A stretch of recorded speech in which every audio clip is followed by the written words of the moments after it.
I still remember the exact moment I realized the history I had spent years studying might be a lie. Not a small lie. Not the kind you shrug off and move on from, but the kind that sits in your chest like a stone and refuses to let you breathe normally ever again. It happened in a dim archive room in Washington, D.C., surrounded by brittle documents and dust that had probably been sitting there longer than I'd been alive. I had gone there looking for something completely different, something routine for a graduate student studying early American history. Instead, I found a record that mentioned a group of men whose names I had never heard before. Men who, according to the document, had worked on the construction of the White House but had never been officially acknowledged anywhere else. At first I thought it was just an error or a misfiled note, but the more I dug into it, the stranger it became. And that's when the question started haunting me. If the most famous building in America was built by people history chose to forget, what else had been hidden? And more importantly, was I wrong for digging into something so many people seemed determined to leave buried? I'm asking you honestly, if you found proof that a story the entire world believes might be incomplete or even wrong, would you keep searching? Even if it meant challenging everything you thought you knew? The story really begins about 2 years before that moment. At the time, I was just another exhausted history graduate student trying to finish my thesis. My research focused on early American government buildings and the labor systems behind them. I know that probably sounds incredibly boring to most people, but to me it was fascinating. Buildings like the White House and the Capitol aren't just symbols, they're physical reminders of the choices people made centuries ago.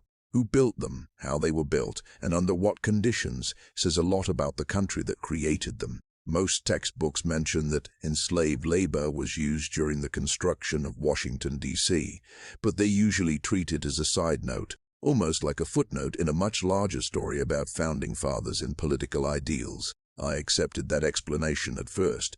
After all, that's what everyone else accepted. But the deeper I went into the archives, the more I started noticing gaps. Certain payment records didn't line up. Construction logs listed groups of laborers without names, only numbers. Sometimes the same number would appear across multiple months without any explanation of who those people actually were. At first I assumed it was just sloppy record keeping.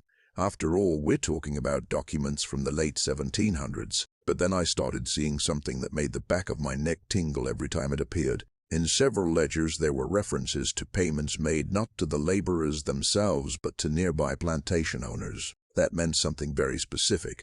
The workers weren't free men getting paid. They were enslaved people whose labor had been rented out. Again, this wasn't shocking by itself. Historians already knew enslaved labor was used in early federal projects. What shocked me was the scale of it. The record suggested it wasn't just a handful of workers. It was dozens, possibly hundreds. And yet their names were missing. One afternoon, while scrolling through a digitized ledger from the 1790s, I noticed a tiny handwritten note in the margin next to a payment entry. It said something like, "For the continued use of 5 men at the President's House site." The phrase, President's House, was what the White House was called before it officially got its current name. But the 5 men weren't listed anywhere else. No names, no descriptions, nothing. Just 5 men. That bothered me more than I could explain. Imagine building one of the most recognizable buildings in the world and being remembered only as a number. That curiosity pushed me to visit the physical archives in Washington, D.C. That's where the moment I mentioned earlier happened. I was flipping through fragile documents when I found a small receipt that had somehow survived more than 2 centuries. It listed the rental of enslaved laborers for stone cutting and hauling materials to the construction site. And for the first time, there were names, just 3 of them, written in faded ink. Isaac, Ben, Thomas, 3 names that never appear in any official monument or plaque connected to the White House.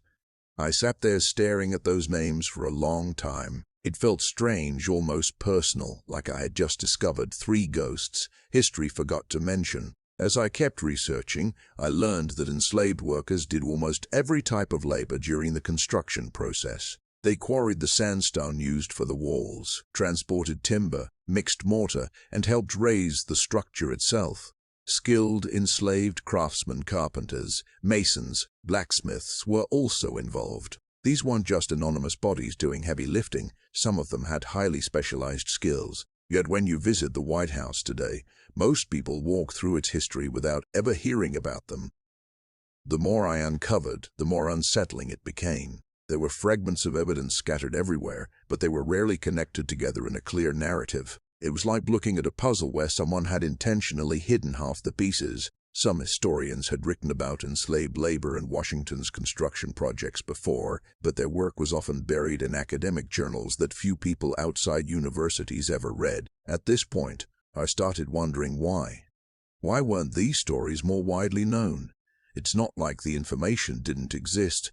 The documents were right there in the archives. Around this time, I also started speaking with other researchers. Some of them were incredibly supportive, encouraging me to keep digging.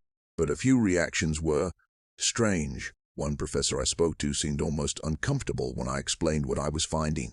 He told me something that stuck with me. History is complicated, but people prefer simple stories.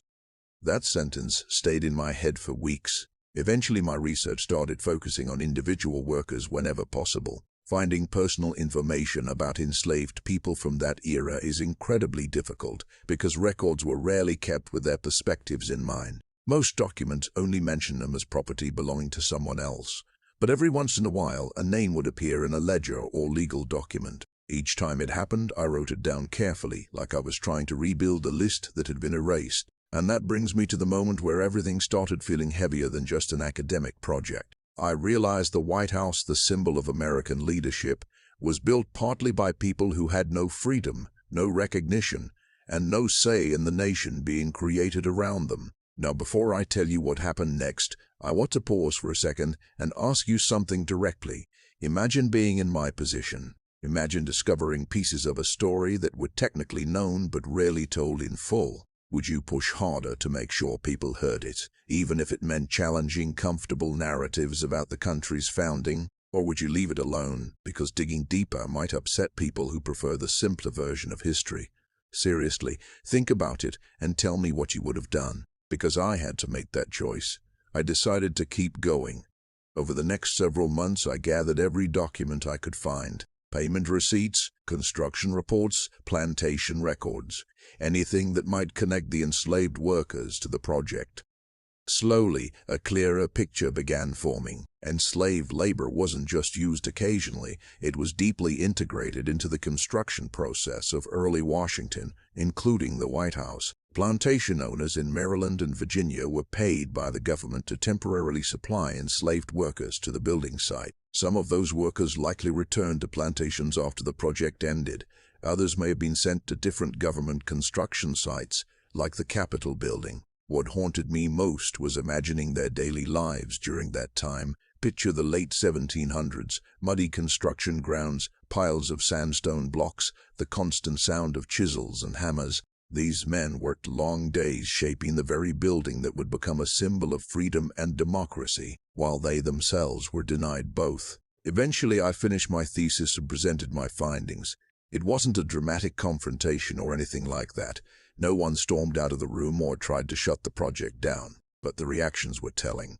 Some people seemed genuinely moved, while others seemed uneasy. After the presentation, one historian approached me quietly and said something I'll never forget. He told me that history isn't just about what happened, it's about what people choose to remember. That sentence changed how I look at historical monuments forever. Today, more people are becoming aware of the enslaved workers who helped build Washington, D.C., including the White House. There are now memorials and acknowledgments that didn't exist when I first started researching this topic.